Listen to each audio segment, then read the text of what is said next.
Here's how to apply for OnePay Credit Card.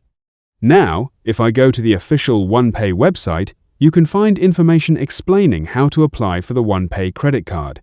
First, go to the official Walmart website and find the OnePay Credit Card section.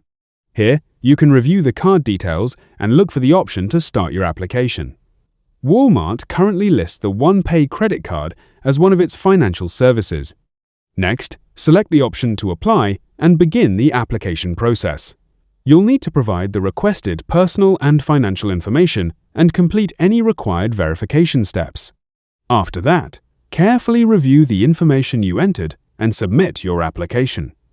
Keep in mind that approval is subject to the card issuer's eligibility and application requirements.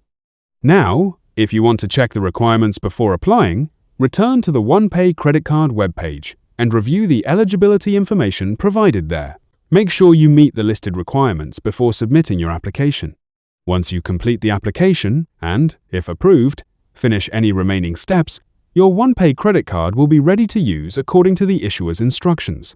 And that's it. So that's all for this video. Thanks.